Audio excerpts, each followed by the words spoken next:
I am not a weatherman, but I have played one on TV sometimes, occasionally. And I know this. Some forecasts are absolutely correct. We've got one for you coming on the DLLS Rangers Podcast.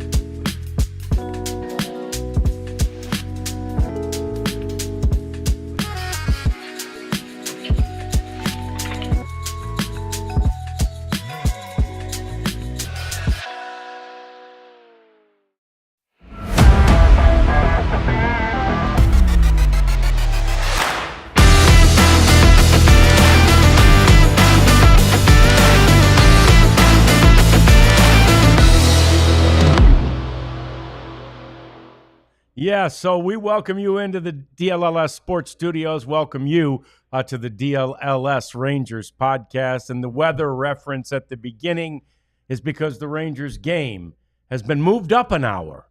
And so that's one of the things we'll talk about. John Radigan, Jeff Wilson, Elijah Smith, the prophet over there. And before we even talk about the weather or Jacob deGrom, who's in the news, or Cody Bradford also, we must tell you, I'll tell you, I'm going to give you $44 to start the show, unless you're already a diehard. If you're not a diehard, $44 coming your way right now, because you will become a diehard. And when you do become a diehard, it'll be $79.99 to join. Right now it's $36. Oh yeah, you're giving us we're just giving this away. Giving $44 to you for simply becoming a diehard, which is something you're going to want to do. I know we're new, and you may not yet realize just all the stuff that we have. But believe me, you're going to want to be a diehard, so you might as well do it now. $36 to become a diehard. You get a free T-shirt with that, which is worth $35. So essentially, it's $1 to become a diehard. It's such a good deal. I mean, you've got to pay for content these days. You have to pay for really good content these days. And we're great content, and we're less than anybody else out there. Yeah, all by right? far. And so you need to go ahead. It's not just Rangers coverage you're getting; it's coverage for all the teams, Cowboys, Stars, Mavs, in addition to us and any of our future endeavors. So do it. Get a free shirt like John and I are wearing, and gosh, it's just you can't beat it. You're going to be glad you did. I know that. Jacob deGrom, not glad about why he was scratched today. Stomach bug. Ouch. We thought it might be weather-related because, again, the game was moved up an hour to try and get the game in before the rains came. So it's another one of those windy, cold, nasty days in Arizona, which somehow when you're in Arizona, Jeff, they feel worse, don't they? Yeah. They feel colder. They feel nastier because you're expecting sunny and 80 like we have here today. And you get that crappy weather out there. It just sucks. But what's even worse is a stomach bug. It's been going around the Rangers clubhouse. So deGrom, who was scheduled to pitch today, will not pitch today because he's got to recover from that. And, nobody's worried about Jacob deGrom, but he has only had the one start, and we're sneaking up on it here. We're 2 weeks away from opening day. Yeah. It's possible that he's not completely stretched out to start the season, but and that's why you're going to have multiple inning relievers on that roster, because the Rangers knew the innings situation and how they might want to treat these guys early in the season and later throughout the season. Really, the two guys coming back from Tommy John surgery. So, the stomach bug. Evan Carter had the stomach bug. I don't know if he's patient 0 or not, but Marcus Semien had it yesterday. Now deGrom has it, and Semien and deGrom have just kids everywhere. Right. So maybe the kids picked it up and they got it from them, or maybe it's Evan Carter just spreading disease throughout the clubhouse. I don't know, but I'm glad I'm not there. You are in close confines, especially in spring training. That clubhouse is large, but nowhere near as large as the one at home. So you're kind of right there with everybody. But one of those multiple innings guys that we have anticipated anyway will not be a multiple innings guy, at least not to start the season, because Bruce Bochy announced today what we speculated yesterday, and that is that Cody Bradford will not be ready for opening day. And they're going to actually shut him down for 10 days now. Yesterday, the word was 4 to 5. Abundance of caution, all that. The MRI was clean on the left forearm, but they just want to make sure he's okay. And so what that means, Jeff, if he's not going to start the opening day, not going to be on the roster for the opening day, he's going to be on the injured list. Right. That likely either Jack Leiter or Dane Dunning, who we thought were the two options to be that multiple inning guy, right? One of those two will likely be in the rotation. Well, and I think it goes a little deeper than that, too. I think Kumar Rocker is back in play. And then Patrick Murphy, who's starting today against the Giants, he's in play. The Rangers really like him. And so they're going to stretch him out. They're going to see what he can get done. He doesn't have a ton of big league experience, but he started in his career. And, it's always one of these guys who creeps up and has an opportunity to surprise you, and Murphy might be the guy. I don't want to leave out Adrian Hauser, who the Rangers like and who has some serious pelts skins on his wall as a big league starting pitcher. So it's going to come down to there's a science, if you will, to figuring out the roster. Who has options? Who's on the 40-man roster? Who would need a 40-man spot? Do you have any fat to trim on the 40-man? It can get tough. And so, but I agree that Leiter is a very, I would say, heavy favorite. Yeah, at this point. To be the guy. But Rocker, who's supposed to pitch tomorrow, the weather's supposed to be crummy tomorrow too. Rocker, 4 innings tomorrow. And if the intra-squad game is any indication, the Rangers feel like he's back. All those early camp woes have been sorted out, and he's going to have a chance at it. We've talked about the structure of the bullpen and how you're going to do it. You have the 6 guys who have major league contracts, and Chris Young said those spots are spoken for, no matter how bad the performance has been for maybe a couple of them. But that leaves 2, and you need guys that can be optioned. Dunning and Leiter can be optioned. Mark Church could be optioned, but then Adrian Hauser can't be optioned. So it gets tricky. But yeah, I think some of the conversations I had yesterday, really one of the conversations I had yesterday, really put me on to Rocker, and that's a definite possibility. Yeah, and certainly just because he had 2 bad spring outings doesn't take him out of the future plans or out of the thing. And then the other, consideration there, Jeff, is so a guy like Rocker, 2, 3, 4 days ago, they were thinking probably Rocker's going to start in the minor leagues and go be a starting pitcher, and that Jack Leiter, along with Dane Dunning, will be, multiple inning relief guys at the big league level. All this happens, it changes everything. Well, maybe you still want to keep those 2 guys in that role. Bring up Rocker, let him do what he does, and then he goes right back to the minors to be a starting pitcher again for the rest of the year. Dane Dunning in 2023 made it look easy to go from the bullpen to the starting rotation back to the bullpen. I just don't think it's usually that easy.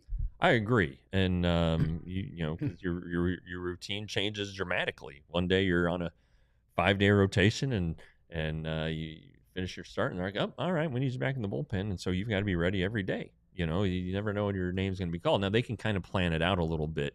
You would suspect, oh, well, they might need him Leiter behind deGrom or behind Molly. Even when Cody Bradford is deemed ready to go, they might have a little innings limit on him at that point. So, there are opportunities to schedule when he would pitch. So that would make it a little bit easier for him. But also, what if he's supposed to pitch on a Wednesday on 3 days rest and Tuesday on 2 days rest? The game goes 12 innings and the starter could only go 3. you're gonna get called upon. So things change. It's game to game.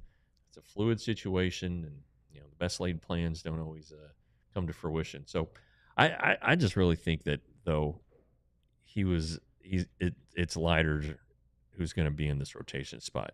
But then where do you do it? Do you want him to pitch the last game at home of that opening series, or do you want him to start the first road game, which would be the Monday, the 31st? That's going to be I think that's Cincinnati's home opener. Okay. So it would be a pretty raucous crowd, raucous environment. He's pitched in those before. He pitched against the Yankees in September and did really well with a large crowd.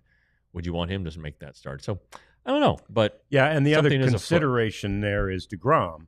Right. Didn't you get indications last week that they may be more interested in having deGrom start in that fourth spot so that he doesn't have to necessarily worry about braving, what could be, in Cincinnati, it could be in the 30s for opening. 100%. And now that that's been broached, it's I really think he will start at home. But yeah. Who knows? Yeah. I don't know. Who knows? It'll be interesting to see. There is a lot to it. Bruce Bochy was asked about who he thought would take Cody Bradford's spot in the rotation. He didn't give anything up. He was pushed. What are the odds? Someone asked, what are the odds that it's not Leiter or Rocker? And he said, I'm not setting odds. So, then of course he's not. He's not tipping his hand. And not only, not just because he's trying to be coy about it, he doesn't know yet. Right? Let's see how the rest of this camp plays out before you make a decision and or, more importantly, announce a decision like that. Let's be the manager here. Do you 100% trust, based on track record, that Leiter and Rocker are ready to do it?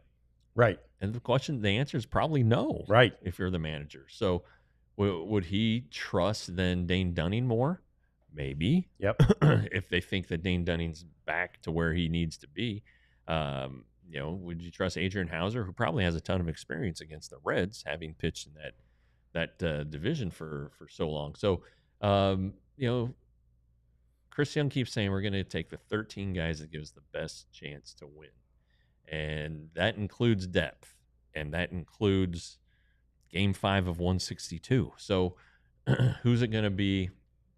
They really don't know, and that's why they're looking at Patrick Murphy, who I'm not going to lie, I'd never heard of before he signed a deal with the Rangers. I know. That'll tell you something that these guys are leaving no stone unturned in their search to put together the 13 best pitchers. So, we've said it. I don't know. I've said it 3 times. I think it's Rocker, or I'm sorry, I think it's Leiter, but it could go a lot of ways based on how they want to construct this roster and preserve depth. Yeah, and if it's Leiter, it's based on what he's done in spring training, which has been great. And if it's someone else, that'll be other things that are thrown into the mix as far as considerations go. But it's like you said yesterday. I thought you said it so well. Games in April. If you win a game in April, it's one less that you have to win in September, right? Yeah. So and a manager has to look at it that way, especially a manager of Bruce Bochy's ilk, right, who's done it all. And it's just like we can't, quote unquote, throw away a game or give a game over to development in April any more than we can in September, because we have to win them all. We have to try and win them all. Yeah, I mean, how razor thin was it just for the Rangers to get into the playoffs?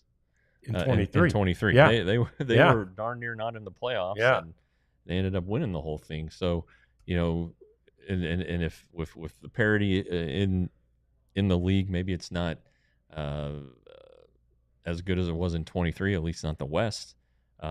These teams all seem like they're going to be pretty even in the American League. And maybe the Orioles could jump out and win some games, maybe approach 100 wins, but there wasn't a 100 win team in baseball at all last year. So it's close, and if you can win a game on April 5th, by God, go win it. Got to do what you can to win it, and that's certainly one of the huge considerations and factors that the Rangers will consider as they, look at all the different options here to replace Cody Bradford, at least at the start of the season. More coming up as we get to Corey Seager being pretty fired up about this team and about what happened last year. It's all coming next on the DLLS Rangers podcast. I told you a couple days ago I'd made a sleeper bet. It's 5. I was like, man, this is a layup. Well, you know what happens? Sometimes you miss layups. Sure. And I went 4 for 5. Oh. Local boy Miles Turner let me down. Needed him to hit 2 3-pointers. He only hit 1. He went 1 for 8. Wow. Come on, Miles. Help a brother out here. Yeah. So anyway, sleeper, you may know them as a fantasy place to do your fantasy leagues, but they're into the daily picks now, and I'm into the daily picks now, and it's great fun. You don't have to put too much money on the line. You can go as low as $1, and you'll follow games. You'll learn about players and stuff in various sports. I'm learning a lot about the NBA, and I can't wait for baseball season to start. And if you download the app and use the code DLLS Rangers, you can get up to $100 match on your first deposit. Yeah, and it's the breadth of knowledge and of learning that you have there, and you can learn with this app too. Game Time. You can learn about different acts, different shows, different things. Like you think Game Time sounds like a sports app. It's not just a sports app. When a musician goes out on stage, they're like, game time. It's time. It's time to play. And it's what Game Time does is they provide you the opportunity to get there for any of those game times, whether it's a theater show, whether it is a musical concert, whether it's a game. And the Game Time app has guarantees for any seat that you want. They show you where the seat will be. They have a price guarantee. They have the prices locked in. You get your money back if anything happens to the show. Use the code DLLS at Game Time, $20 off your first purchase. All right. So Corey Seager, foul territory, which A.J. Przinsky does many of, former Ranger. Yeah, oh yeah. A.J. Przinsky does many of the interviews on this road show with foul territory. So they've been in Surprise. I'm sure they've been all over Arizona, but they were in Surprise chatting with a bunch of Rangers, and actually a couple that I saw, A.J. with Jake Berger. I may talk about that one in a second. It's kind of funny, and A.J. with Boch. But Corey Seager was interviewed as well. And one of the things Corey said in that interview was 2024 was the kick in the butt we needed to get us back where we belong. And that, I think, that is, to me, you talk about like bulletin board material, Jeff, from Corey Seager, right, who doesn't say that much. That is mic drop. That is the, we'll never know kind of statement from Corey Seager. Well, I thought it was a kick on the other side. It was for those of us, a tough one. But if that's what they need, that's what they need. I think maybe you learn what it takes to be a championship club. The effect of a World Series has on a team that extra month. And Corey had won a World Series in 20, but it's only a 60-game season. Yeah. And it's not like they were wiped out and played almost 100. The Rangers played 179 games. The Dodgers might have played 75. Yeah. I don't even think they got to 75. I don't think they got to 80. Yeah, no way. Yeah. So it's they played 7, 6, and 2, so 50. So yeah, they played 75 games. So it's a different beast, and you if you think you've arrived, and they had 5 All-Stars, they thought they had it all figured out. They had the man of the ALCS and a sudden hero and Adolis Garcia. A lot of those guys got humbled. The game will humble you. That's something that I've heard since day one on the beat. Baseball will humble you if you think you got it all solved. No, you don't. So and you can go down a long line. It starts with Garcia. Simeon had a rough one. Josh Young was hurt, so I don't really blame him. Heim took a big step back. Dane Dunning took a step back. He was the Rangers pitcher of the year in 23. He's like, hey, shoot, I got him made. Maybe that's what he thought. I don't know. I doubt it, but something. He was humbled enough that he had to get back to work hard this season. And Simeon, they all had the plans by the end of the year what they wanted to do. Even Seager, he was injured obviously going into camp, and then started the season off. He realizes how important it is to have spring training. I think that reinforced things. And then you don't know what went on behind the scenes on the chemistry side, because all of a sudden Jock Peterson is on a white horse riding into town to save the clubhouse. Well, we thought the clubhouse was fantastic. So, some things weren't right last year, obviously, with the injuries, the lack of performance, but there had to be some underlying stuff that you're maybe starting to hear little whispers here and there about.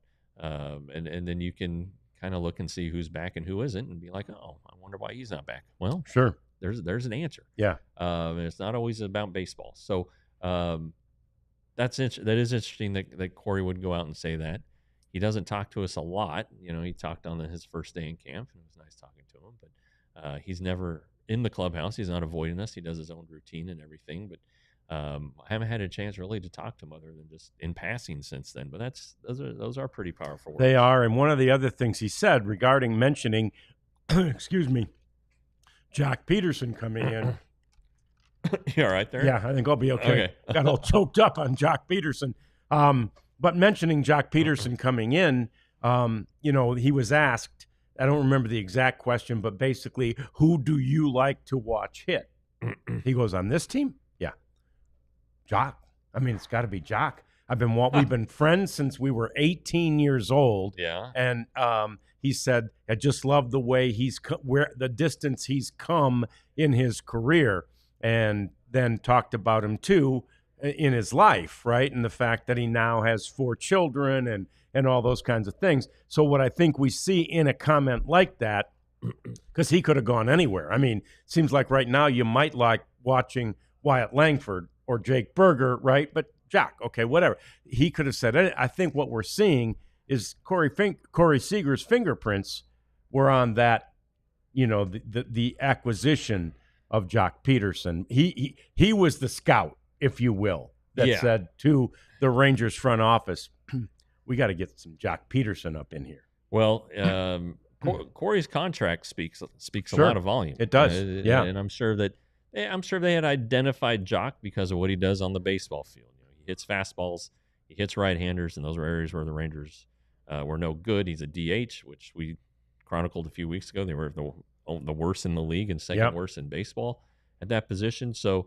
once they identified him, they probably had to all right, is this a good guy? So who better to talk to than his former teammate? And when Seager was drafted, in 11, maybe 12, I don't remember. Jock was in the 2010 draft.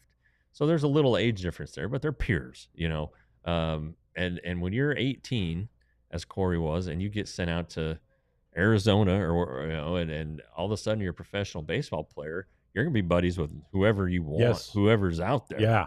And it's interesting, I mean, Jock's from San Francisco area, Palo Alto. Corey's from, Charlotte area, a little bit north of Charlotte, and Dale Earnhardt's hometown, Kannapolis. Yep. 2 different worlds there, and really they're 2 different guys. But Corey can let his hair down. I think he just doesn't do it in public. Sure. And but they're on different paces. Jock's got 4 kids, and Corey and his wife Maddie are enjoying the no kids life right now. I'm sure kids are coming, but it's interesting to see, and they know each other well. They won a World Series together under trying circumstances. That 20 season, it was only 60 games, yes, but you couldn't go out and hang out, and you spent a lot of time together or talking on the phone or whatever it was. So it doesn't surprise me that they're both big fans of each other. It doesn't surprise me, and yet it does. We said it right after we looked at the interview, and I was like, that's a strange marriage or mix of two men, right? Because their personalities appear to be so opposite. But to your point, we probably don't see all of, we only get a glimpse of Corey's personality, true personality. Yeah, and but you did see even in 20, but really Rangers fans saw it in 23 when he hit the home run in Game 7 of the ALCS, or was it Game 6? Game 6 or 7, and then hit the home run in Game 1 of the World Series. Yeah, just the raw emotion that he let out. The guy does care, and his teammates know that, and yeah, they see the side to him that media doesn't, and he definitely wants it that way, and that's fine. Sure. But he's got some personality. He's a pretty funny guy when he wants to be. Sure. Yeah.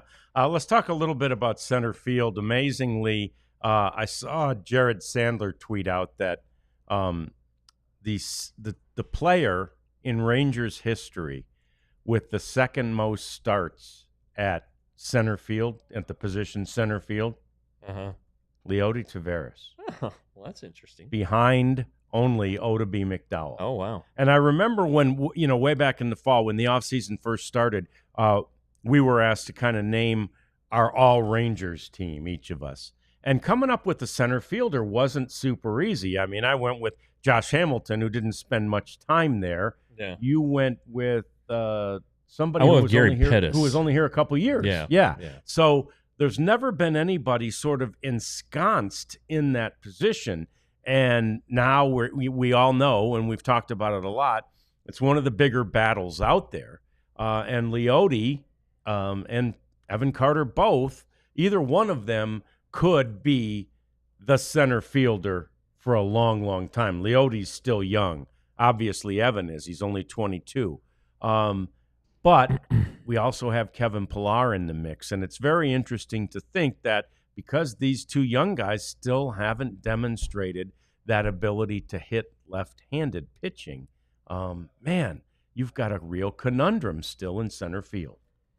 You do. And we talked about it earlier with Carter, and his at-bats haven't been great, and he's still trying to find some things after missing all that time.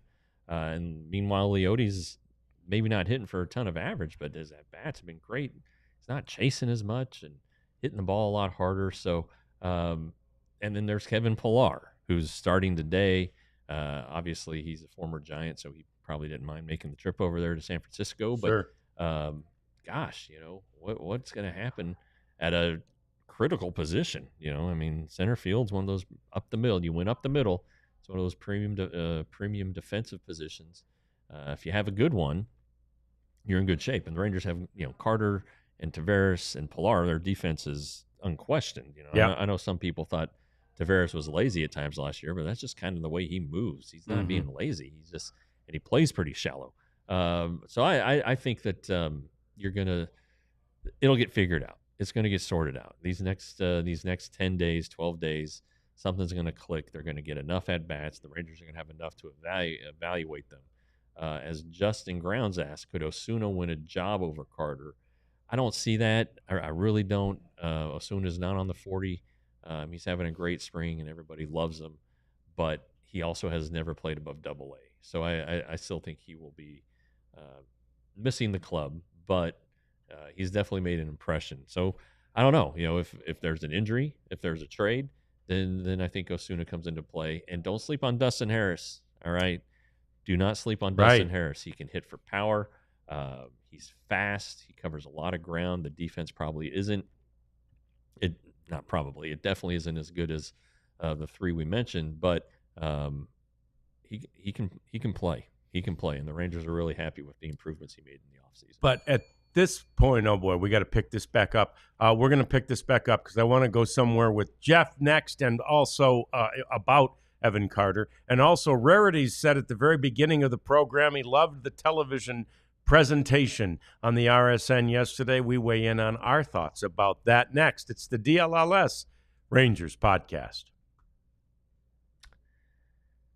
I have one more opportunity, John, this spring Yeah. to try out Waymo. Yeah, didn't get in one. No, yet. I haven't yet. You know, when you get out to the West Valley, it's a little tough when you're not getting into the heart of Phoenix and Scottsdale and Tempe, where Waymo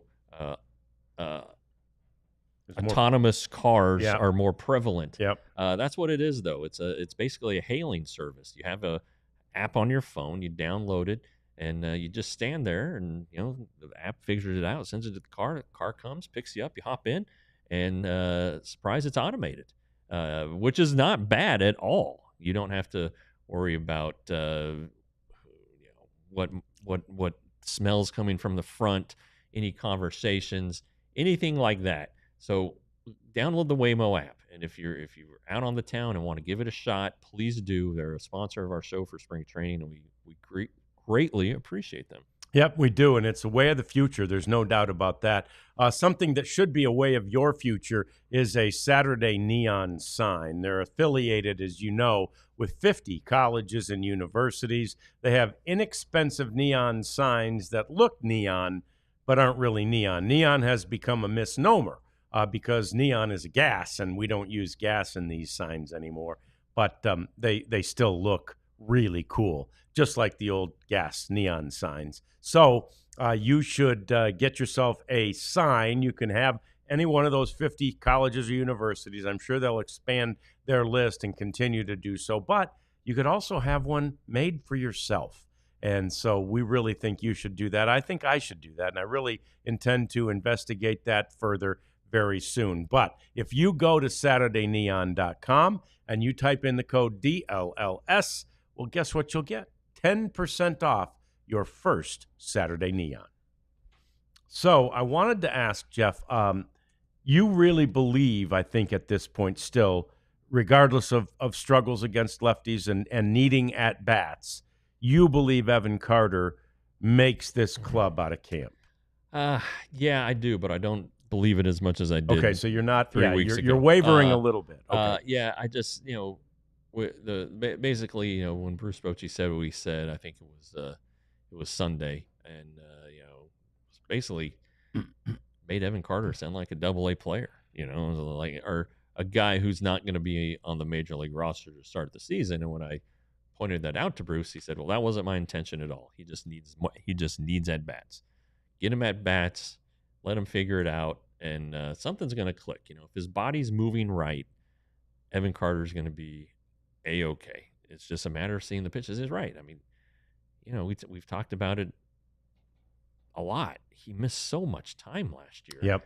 At such a young age, in his career, at such a key developmental area. Yeah, he had a great postseason and great September and all that stuff. You add it all up, and I think it's 121 at bats. And sure, some were on the big stage and all that, but you also got to consider that scouts look at those games too. And you could start to see as the playoffs lingered that teams had kind of figured out something on Evan Carter. He would hit the ball down the line. He had a big double in Game 7 of the ALCS, a hard grounder down the line. But he seemed to be driving the ball less and chasing a little bit more. And so, and that's understandable. It's a big stage, a lot of pressure, young guy. Maybe you don't know how to handle it. You definitely have never seen the pitcher before. So I can get why he struggled, but also it kind of exposed him a little bit. Other teams have paid attention. So how much was he limited because of injury, and how many bad habits did that create? All this stuff, all these things have to be figured out, and the only ones who can figure it out are Evan and the hitting coaches. Yes. And so it's and they've been working on it obviously since he could start swinging a bat. He spent most of his off season here rather than going home to Eastern Tennessee. So he's been working at it, and it's gonna click at some point. And just based on the follow up I had with Bruce Bochy, he thinks it's going to happen here pretty soon. Yeah, and likely it will because, again, we had Ross Fenstermaker on the show, and he raved about Evan's baseball IQ, and we've certainly seen that too. And he came in as the little savior, right? Yeah. And full count, right? Because Right. he's so good at the plate as far as seeing pitches and taking the ones that you should take and swinging at the ones that you should swing at. That hasn't been very prevalent yet in spring training, right? That great eye. That's one thing. But there's a few realities here. One reality is you're not guaranteed a spot, right? When you're the Evan Carters of the world, good as he is, great of a prospect as he is, you're not guaranteed a spot. And one of the other realities for Evan Carter is that this team doesn't have the time or the patience or the willingness to let somebody develop at the major league level. Not right now, not this year. Yeah, and we asked Chris Young last spring. I remember it pretty clearly. Is there any way that Evan Carter doesn't make the team? Yeah. And he said, well, maybe if he goes 1 for 32. Okay. And he didn't. He did a little bit better, but he had really good at-bats last spring before his back started to hurt. He hit a lot of balls hard right at guys. You're not seeing that right now. Does that mean that it can change or can't change? No, it can absolutely change. I mean, Kumar Rocker figured it out, or appears to have figured it out. Evan Carter has every opportunity to figure this out. I mean, Adolis Garcia has some things to figure out with his new swing. Now, he's in a little bit different place than Evan, but nevertheless, there's still things that a lot of these guys from last year have to improve upon. But the good news is Evan's healthy. Above all else, Evan Carter is healthy. So start there, and if he is healthy, then good. Everything should eventually fall into line. Yeah, absolutely. We're counting on it, and even if he does start in the minor leagues, which certainly is a possibility, but even if he does, it's only to develop more. Right, it's only to get better, and we believe that this is the guy with that baseball IQ, with his work ethic, and with his attitude. He'd be back in the majors and be what we thought he was previously in no time at all. All right, so let's talk about this broadcast that Rarity said loved the Rangers presentation yesterday, and there was a lot to love. I thought it was really slick and clean and good. And those were the kinds of things I was looking for. And frankly, Jeff, the kinds of things I expected, right? It's those opens. And I love the open where, Chuck Morgan, intones, it's baseball time in Texas. Yeah. Of course, the late great Mark Holtz's line that he used to say, I know he said it on the television broadcast. I think he started it when he was still doing radio. But it's a great line. And anyway, they've got Chuck to voice that at the very beginning, and then they have the announcers were on you, and that was the thing. Once we got past some of the production elements, to me, Jeff, it was so much like the broadcast that we've been watching. Sure, the faces, the names, the people, the voices, they're the same. Our friend Laura Stickles was on for the first time, but other than that, everything was pretty familiar. David Murphy. Obviously Dave Raymond, we had, as you do in spring training, a couple of different interviews. I know they interviewed Elvis, Adrian, and I think Boch all during the game, but that happens during spring training games. It does, because at some point there are guys in the game who don't need to see them, basically. Yep. You'd be okay if you missed their at bat or missed their inning. I did like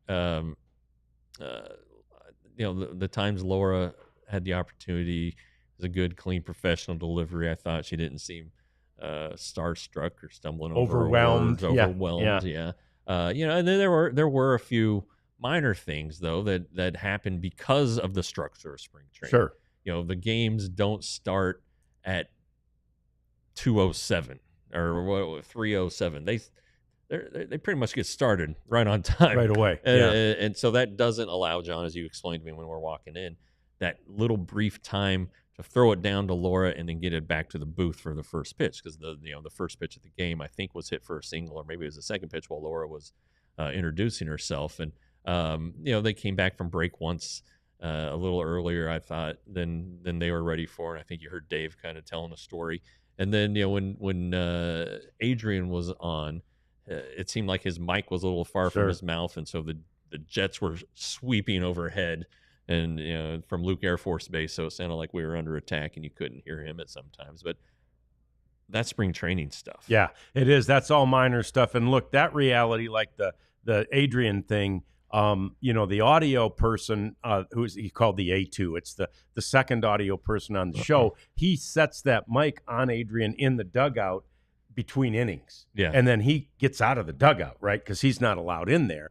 And so then Adrian's sitting in the dugout. Well, you can't, as an audio guy, you're dying. You're sitting there going, oh my God, I need to adjust his mic. Yeah. And you can't, because it's, game action, and you're not allowed to do that. But so that's one of those things, you're right, that happens. I mean, and truly, I'm not a huge fan, to be honest, even though I was in broadcasting, not a huge fan of the in-game interview anyway.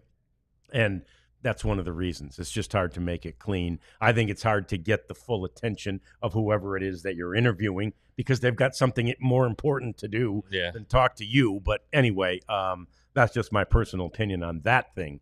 But yeah, I agree with everybody else. I thought it was clean. I thought it was exactly what I thought it would be. Patrick Modrovsky is a name you'll continue to hear, because he is the producer of these games. Mm-hmm. And Patrick's a longtime friend of mine, and we're a colleague. We worked together for years and years and years. So anyway, he does a great job, and this is his breakout, and I was very proud. I haven't called him yet. I got to call him on the way home, but very proud to see, how he helped pull all of this together. And credit, of course, as we've had from other people who came on the show, to the Angie Swints of the world and the Jim Cochrans who we've had on the show. For sure. These people were down in the dirt doing the nuts and bolts of getting this all pulled together. The biggest part, though, of this whole process wasn't what was going to be on TV, because that was pretty well established. They have same people, right? That was established. The biggest part of it was where you're going to watch it on TV, and will you be able to? And that is the reason that everybody from Ray Davis to Neil Liebman and everybody else that had a hand in this should pat themselves on the back, because it was on Channel 33 yesterday. It will be, for the first 3 spring training games. Then it'll be on the network. They'll all be on Victory. Everybody can watch them. Yeah, that's been missing. But yeah, that's the goal, to make sure people can see it. Honestly, you can look at a Rangers broadcast in May and compare it to a broadcast of the postseason on Fox, and they're very similar. I mean, sure, yeah, you're the names and people doing the announcing are different, but baseball's baseball. It's still calling plays and all of that, and filling the time in the pauses in a game, and there are fewer of those because of the pitch clock, thank God. And so yeah, that's not different. I think the next big thing that will be new to the fans, though, is the pregame show, which you talked about. And they might put some different bells and whistles in the broadcast, maybe from a statistical thing or whatever. But you're not, they weren't reinventing the wheel. Yep, absolutely. They were the thing they're reinventing, and not really reinventing, but they're getting fans reacquainted to broadcasts, and that's the goal. Yeah, so many fans just haven't seen the Rangers local broadcast for years because it was so difficult to get. I see All About Sports Zone says thought David Murphy's mic was a little off. I did too, actually. Murph's not as sort of quiet or background as he sounded, and those are all just very minor technical things that can be worked out, and for whatever reason weren't yesterday. But that has no that's not any indication of the people and how it'll be. I know the people who do those A1 and A2 jobs here, and the people out there in Arizona are different. So it's just and I mean, and the booth is smaller than tiny than where our table here. It's tight, and you got to have a third person in there. So I mean, you're not spread out and conversational. Like sometimes they'll show the booth during a game. It's like they're kind of spread out. Yeah, there's like maybe a more space between them than you and I have. But maybe Dave's like, he's right here. Do I really need to speak that loudly? Right. I don't know. But and yeah, even the Rangers, TV home booth, it's huge. It's at least as big as this room, and you guys 100%. you can't see, but it's a very big room. So it's as big as maybe your master bedroom. Oh yeah. Exactly. Yeah. It's very very huge. large. Yeah. So anyway, it was a good debut. It was very nice. It was something that we'll all look forward to seeing on a regular basis, even every home Friday game on Channel 33. That'll be nice to see. So let's get to our cleanup segment next because, man, there's a lot to talk about. There's some fun stuff in there, including how you can get one of those T-Toss hats. Woohoo! Next, DLLS Rangers Podcast. We don't want you to forget, though. We said it at the start. We'll say it again. $36. This deal won't last for too much longer. So it's an introductory offer. Essentially, the springboard for it was NFL free agency. But guess what? It doesn't matter that little graphic right there says Dallas Cowboys Podcast, because Rangers, Stars, Mavs fans, any fan can take advantage of this deal. And we have content for each and every one of you. Jeff writes great stuff. He'll write it almost every day during the season, and he's been writing almost every day during spring training. We also have Clarence Hill and Joe Hoyt, who are working on the Cowboys beat. We've got Sam Nestler on the Stars beat, and of course, we've got Tim Cato on the Mavericks beat. So we have you covered. It's great stuff.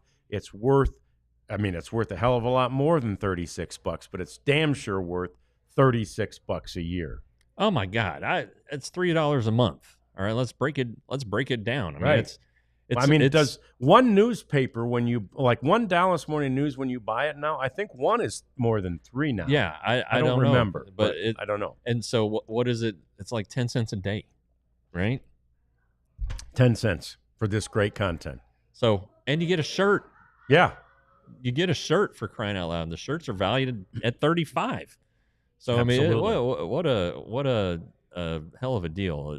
Banger, as the kids say. Yeah, it's a banger. It's a banger. Deal. No brainer. Yeah, and then you see the shirts. Yeah, John the shirts and I are cool wearing too. Our general. These are non-themed, Rangers themed shirts. These are more just supporting DLS as a crew. But look up there, store.allcitynetwork.com. Those are some 2 of the 6 Rangers themed shirts I believe we have. Okay. But you can get them for all the sports. And gosh, again, take advantage of this deal. It's crazy, and you're kind of crazy if you don't. Yep. Okay. We'd like you to not be crazy. That's exactly what we'd like you to not be right now. So you saw we had the story earlier in the week about the and I guess it was New Era. We don't want to blame the Rangers. We don't want to even blame apparently MLB. New Era. I think I said Fanatics. Yeah, I think it was might have been some misinformation about it, but it was New Era that came up with the design of a hat for each Major League Baseball team, where they had their name across the bill. Of course, Texas, in the case of Oakland or Sacramento, Athletics, right? Whatever, and then in the middle of the bill was a large representation of the first letter of the team's name, in this case, Texas. So it said TE. The X was covered. It was still there, but you could barely see it, covered with the large TAS. TETAS is a slang for vulgar slang for boobies, basically. For lady parts. Yeah, in Spanish. And somehow those hit the market. And they've been immediately, as soon as somebody finally realized it, got off the market, but enough people bought them that there they are. You can get them for as cheap as $750, Jeff. Yeah, I mean, somebody paid $15, $18, $20, even $30. Probably $40. Hats are expensive these days, okay. John. But anyway, you turned out a huge profit. So I got to get my hands on one. No kidding. We could rob the team store. Well, if they were in the team store. I don't know if they're there, but they were taken from the Rangers online, store right away. And who would know all of the approvals that are necessary for something like this? But I just wonder who lost their damn job, right? I mean, or were they trying? I don't know. Maybe they wanted to get talked about like this because, look, okay, it's conceivable that, you just didn't have any Spanish speakers around and you didn't know that word. But the A's one had A and an apostrophe S, and then that apostrophe S kind of matched up with the S at the end of athletics, and you had ass. So, I mean, maybe they were trying to be sort of salacious and trying to be sort of, hey, look at us, I don't know. If they were, I suppose it worked. Well, the Astros is like assholes. Assholes, that's right. That's right. And it might be right in some cases. Well, absolutely. But nevertheless. Yeah. So New Era makes the hats. Fanatic sells the hats. Oh, is that what it is? Okay. So, all right. But okay. So it's not one person who's involved in this thing. You make a presentation to somebody. Right? Man, and you have somebody, you have a designer. Layers and layers of people and who probably have to more than one this. Designer. Yeah. And then it's like, oh, yeah, this looks great. I can't even imagine. Tatos. I wonder if that means something in a different language. Yeah. Nah, couldn't. Yeah. How could it? Yeah. Anyway, that's not what we're saying. We're saying Texas, and that's the T. No, that didn't fly. So anyway, that was fun. Nice distraction, nice diversion. And if you've got one, nice profit. I mean, I don't know if they're selling yet for $1,000 a piece, but it said sold on that graphic. Oh, did it? Sold. It's already been sold. Okay. Well, so good. Those people are selling. Yeah, that's awesome. Yeah. See, sold March 12th. Yeah. I mean, $999.99. Wow. $1,000 for a $40 hat. Yeah, that's awesome. Yeah, you bet my arms are popping there, Leo. No gun show. This is good enough. Yeah, look at them. That's another thing. These shirts will make your arms look falsely big. Yeah. Now, there's some meat on there. It was a good day yesterday at the gym, and we did some more curls today. Little arm day. So yeah, beautiful. Yeah, I am popping. What can I say? All right, this is a relief. Anybody who likes, as we do, Bobby Witt Jr. Oh yeah, we love him. We love his dad. We've known his dad. I've known his dad since 1990. For goodness' sake, and so happy that if you saw him get hit by a pitch yesterday, it looked so much like Josh Young getting hit last year. Got him right here, and the reaction looked the same. And Bobby told, I think he might have even said while he was standing there, oh my God, I can't feel my hand. I can't feel my fingers, right? I mean, this appeared to be that. And we know what Josh went through to get back from that. As it is, he has no fractures. He has what they're calling a left forearm contusion, and he's going to be fine.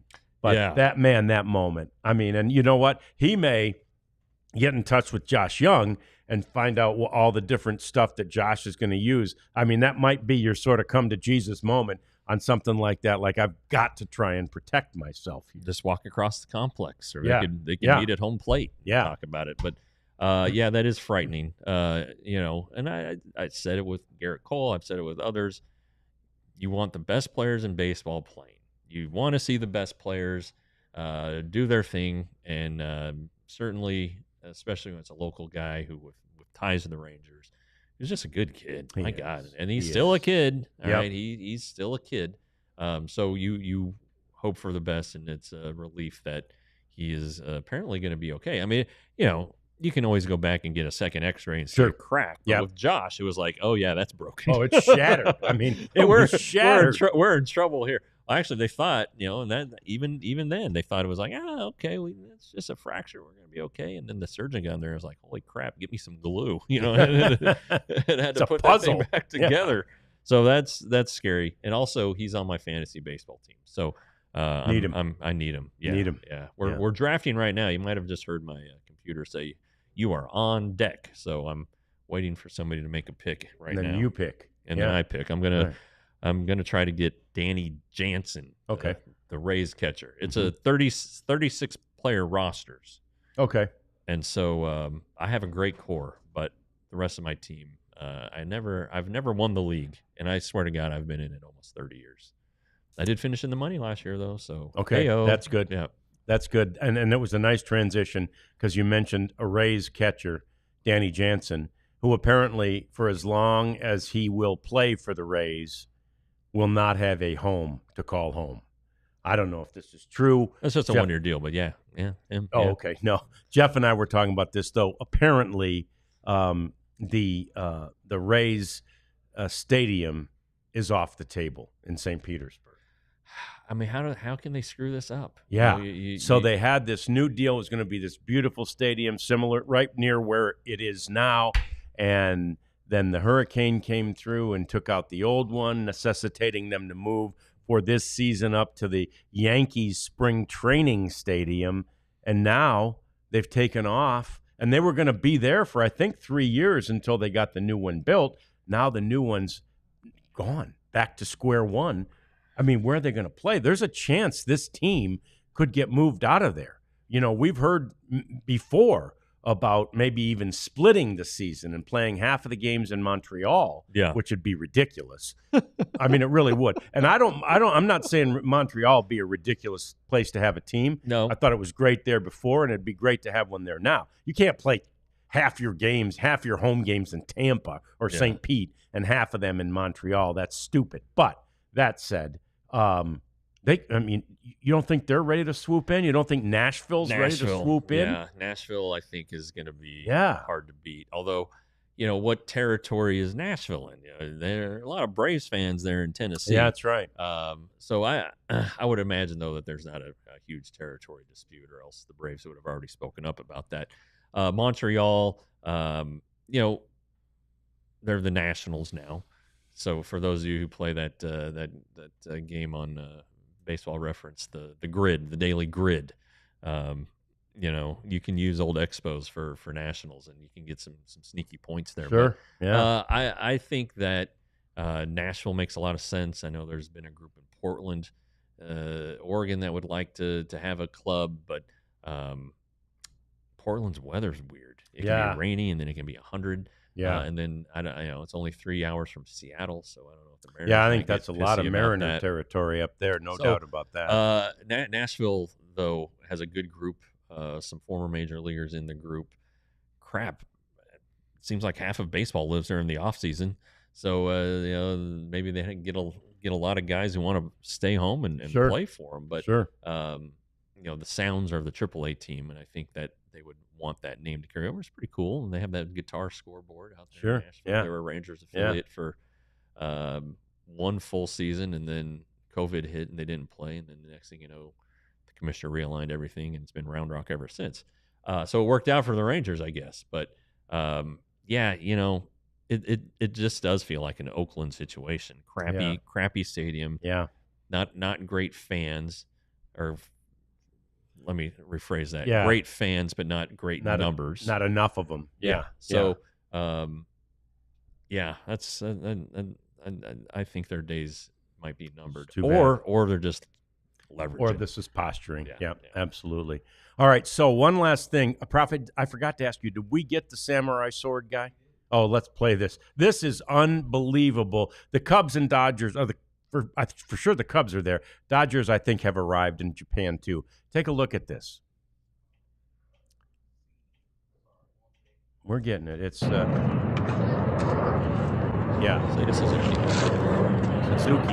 has a samurai sword in his hand, and he's taking batting practice with it. Now watch. He hits the ball, and he cuts it in half. He cut it in half. Another one. Right now, you saw that one best, and then he cuts that one in half, and he hits her. One of them hits the camera, and he's, I'm so sorry. No, he is hitting those balls. Two things about that. He's hitting them with a tiny little blade, right? The bats usually, he's tiny little blade, cutting them in half, and that blade is that sharp. Yeah, that's like a Ginsu knife. That's really a Ginsu knife. That is unbelievable. That you have that sort of that, because he hit every one of them. Right. He didn't foul one off. I mean, I guess they were all fouled off because they don't go very far when you cut them in half. But he didn't foul one off. He hit them square each time and cut through them every time. That's what I remember. One of Henry's first coaches was like, imagine you have a sword and you're just trying to cut the ball in half. Yeah. You know, and he just literally did That it. was it. I hope, you know, these teams go through so many baseballs, but I hope they pick those up at the Tokyo Walmart or whatever. Yeah, you know, not sacrificing real baseballs to. They might have been softer. Violent end. They might have been softer than normal baseballs. Who knows? Still, the ability by Suzuki to cut each one of those things in half as he did, amazing to see. Of course, there's a series there, a 2-game series in Japan, and I saw pictures of the Tokyo Dome and everything else. It looks great. It looks fun. All that said, it's a Major League Baseball game, and yet on the MLB app, they keep saying 14 days until opening day. Well, we talked about it yesterday. I know. I'm kind of like, is it? Is it really? I don't know. Okay. That's it. We got to get out of here. Thank you. It's been fun. Appreciate the chats. Don't forget to become a diehard. That deal's going away soon, and we'll be back tomorrow, one last day this week of the DLLS Rangers Podcast. We all silly like the mayor.